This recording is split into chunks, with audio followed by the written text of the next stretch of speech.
একবার গৌতম বুদ্ধ শহরের মধ্যে দিয়ে যাচ্ছিলেন। তখন ওনার নজর একটা কাপড়ের দোকানে পড়ল। কাপড়ের দোকানে একটা ব্যবসায়ী দুঃখী হয়ে বসেছিল। গৌতম বুদ্ধ তখন ওই দোকানের ভিতরে চলে গেলেন। দোকানের ভিতরে গিয়ে গৌতম বুদ্ধ ওই ব্যবসায়ীকে জানলেন যে, তুমি এত দুঃখী হয়ে বসে আছো কেন? যদি কোনো সমস্যা থাকে তো আমাকে বলো, হয়তো আমি তোমার কোনো সাহায্য করতে পারি। কাপড়ের ব্যবসায়ী গৌতম বুদ্ধকে সম্মান সহকারে দোকানের ভিতরে বসার জায়গা দিলেন। এবার ওই ব্যবসায়ী গৌতম বুদ্ধকে বললেন যে, কিছু সময় আগে আমার স্ত্রীর মৃত্যু হয়ে গেছে। তখন থেকে আমার ছোট্ট ছেলে দেখাশোনা করার জন্য কেউ নেই। এই জন্য আমি আমার ছোট্ট ছেলেকে দোকানে সবসময় সঙ্গে করে নিয়ে আসি, কিন্তু আমার ছেলে দোকানে আসার সব ক্রেতার পাগড়ি ছুঁড়ে ফেলে দেয়। আবার অনেক সময় এমনও হয় যে দোকানে আসা ক্রেতার জিনিসপত্র দোকানের বাইরে ছুঁড়ে ফেলে দেয়।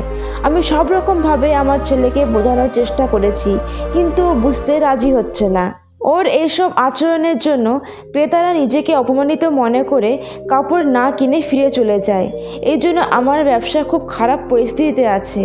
এখন তো এমনই অবস্থা হয়েছে যে কোনো ক্রেতা আমার দোকানে আসতে চাইছে না। এখন আপনি বলুন যে আমি কি করব? গৌতম বুদ্ধ ওনার কথা শুনে অতি শান্তভাবে বললেন, এত সামান্য বিষয় নিয়ে তুমি চিন্তায় ডুবে আছো? তুমি চিন্তা করো না, এই বিষয়ে আমি তোমার সাহায্য করতে পারবো। কিন্তু আমাকে কথা দিতে হবে যে আমি যা কিছু বলবো করব, তুমি এতে কোনো দখল দিবে না আর কোনো প্রশ্ন করবে না। ব্যবসায়ী তখন গৌতম বুদ্ধকে বলল, যেমনটা আপনি বলবেন তেমনটাই হবে, আমি কোনো রকম প্রশ্ন করব না। পরের দিন গৌতম বুদ্ধ পাগড়ি পরে ওই ব্যবসায়ী দোকানে আসলেন আর একজন ক্রেতার মতো এসে বসে পড়লেন।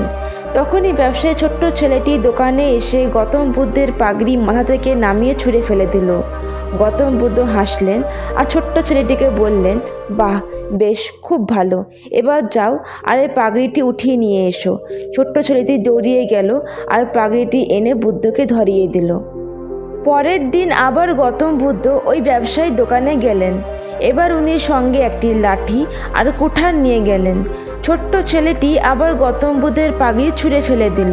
গৌতম বুদ্ধ ছোট্ট ছেলেটিকে আদর করে কাছে ডাকলেন আর বললেন, যাও, এই লাঠি আর কুঠারটিকে নিয়ে যাও, এবার এই লাঠিটাকে কেটে নিয়ে এসো।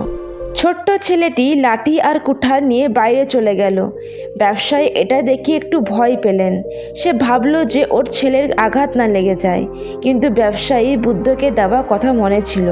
7 দিন বুদ্ধ কোনো না কোনো কাজ নিয়ে আসতেন আর ওই ছোট্ট ছেলেটিকে দিয়ে করাতেন। কিছুদিনের মধ্যে ছেলেটি ভুলে গেল যে তাকে কারোর পাগড়ি ছুঁড়ে ফেলতে হবে। ব্যবসায়ী এটা দেখে অনেক খুশি হলো এবং গৌতম বুদ্ধকে ধন্যবাদ জানালো। বন্ধুরা, এমন অবস্থা আমাদের মনেরও হয়ে আছে।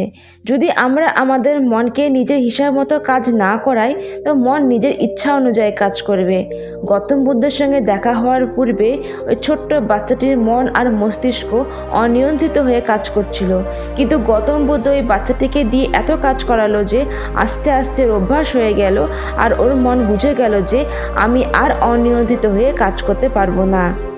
মনকে কাবু করার জন্য আমাদের মনকে নিজের হিসাব মতন চালাতে হবে, মনের হিসাব মতো চলতে হবে না। বন্ধুরা, মনকে কাবু করা শিখো। মন যদি খারাপ দিশাতে যায় তো ওকে অন্য কোনো কাজে নিয়োজিত করে দাও, এতে তোমার মন তোমার নিয়ন্ত্রণে থাকবে। এবার এটা তোমার উপর যে তুমি মনের হিসাব মতন চলবে নাকি মনকে নিজের হিসাব মতো চালাবে। কোনো এমন ভালো কাজে যুক্ত হয়ে যাও যে মনকে তুমি কন্ট্রোল করো, মন তোমাকে নয়। বন্ধুরা, ভিডিওটি ভালো লাগলে চ্যানেলটিকে অবশ্যই সাবস্ক্রাইব করো, লাইক আর শেয়ার করতে ভুলো না। ভিডিওটিকে শেষ পর্যন্ত দেখার জন্য অনেক অনেক ধন্যবাদ।